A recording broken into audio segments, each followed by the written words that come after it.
Hello, I'm Philip Stoughton for ID People. I'm here at ID World in Abu Dhabi and I'm joined by Dr. Ali Al Khouri. Dr. Ali Al Khouri, thank you very much for talking to me.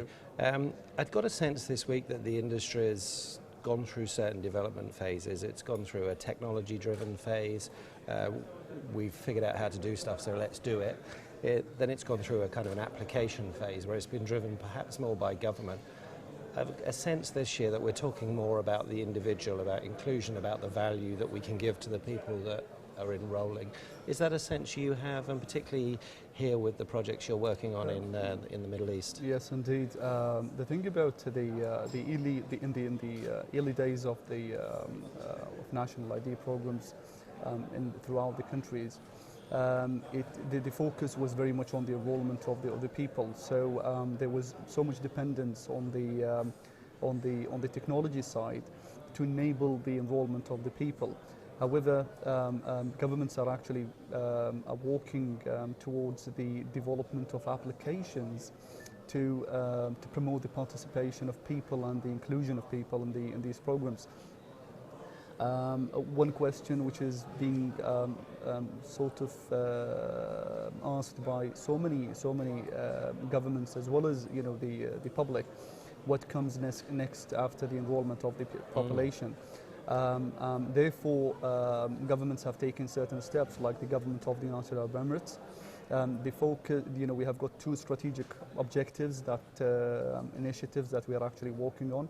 One, which is about the integration platform. It aims to connect with key government agencies like the Ministry of Health, Ministry of Interior, Education, Justice, Labour, to make the database up to date, so that it can support decision making.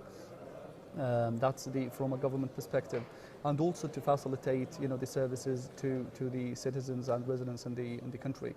The second main initiative evolves around the development of a national authentication infrastructure, in which people could be authenticated or their identities could be verified, connecting to online services provided by Emirates Identity Authority, the organization that I actually work for.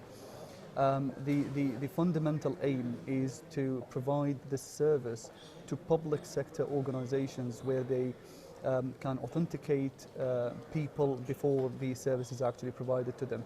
So yes, I believe that the focus is very much in making use of these huge databases and the huge people that have been enrolled in these databases, huge records. So there is a focus on making these providing value. Exactly, providing value of these huge investments that have been made by governments. Yeah, and you've always, when we've talked in the past and when I've heard you present, you've always talked about inclusion and smart government. The economies of good governance with respect to using this data. Do you think the Emirates, for example, are a leader in this because of, I guess, partly because of their newness, their ability to invest and the ability to create perhaps the right infrastructure almost first time? Well, being a leader, the government of the United Arab Emirates always has tried to be at the leading edge in any development. So I believe that the e-government itself is something that the government of the UAE is actually looking at it with a huge focus, because e-government to the UAE is about the new economy, the economy where services are actually provided to people anytime, anywhere, any sort of 24/7. This is again an important initiative that the government of the UAE is actually working on.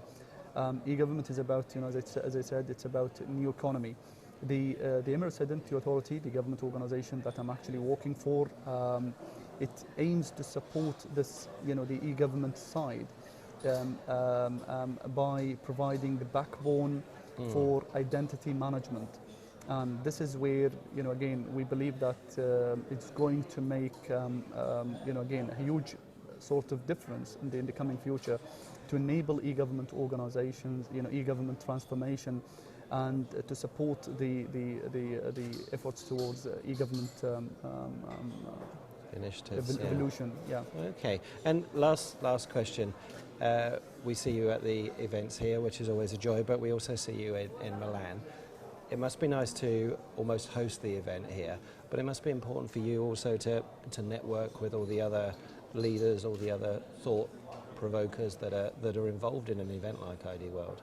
Oh, definitely. Well, this is, again, events like these, we make sure that we participate in events like these to share, to share knowledge, best practices, what goes wrong in projects, for example, and what goes right, so we could actually learn from them. ID World basically gets people together from around the world.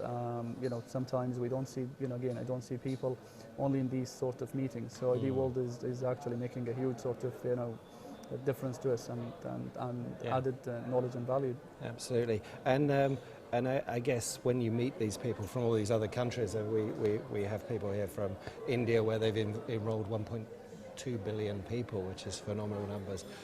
It's 1.2 billion. Yeah, we can learn different lessons from them, but obviously all these identity issues have to be applied uniquely to each environment they're in. Well, definitely. The thing about, implementing identity, modern identity systems have got different, for example, focuses, and it really sometimes differs from one country to another. Definitely, there are huge lessons to be learned from these big databases and big initiatives. However, again, the UAE, I would actually come back to the UAE example. The UAE is very much focused on not only in enrolling the population. The primary focus is to make value to the society and support, as I said, the digital and knowledge economy in the country. Basically, with the new knowledge and digital economy relies on digital networks. The management of identities and being able to verify online identities is crucial for this digital and knowledge economy to progress and evolve. So this is where we believe that we are going to make a huge sort of contribution in the coming few years. We have actually been also active, in publishing research articles from government, from a government perspective. We have been, sort of critiques in the way that we present the content, and what goes wrong, what goes right in our practices, and also in documenting what we are actually doing. I hope that I actually see this from all other countries as well. Yeah. ID World, represented by, for example, Ms. Sufi. She has done a great job in even publishing that booklet about identity management and her thoughts around it. I believe in the coming few years we are looking for more similar efforts to contribute to the existing body of knowledge. To engage and to challenge us and to push us forward. Absolutely. Well, Dr. Ali Al Khouri, thank you very much for your time. Very good to speak to you again. Thank you. And enjoy the rest of the week. Thank you. Thank you.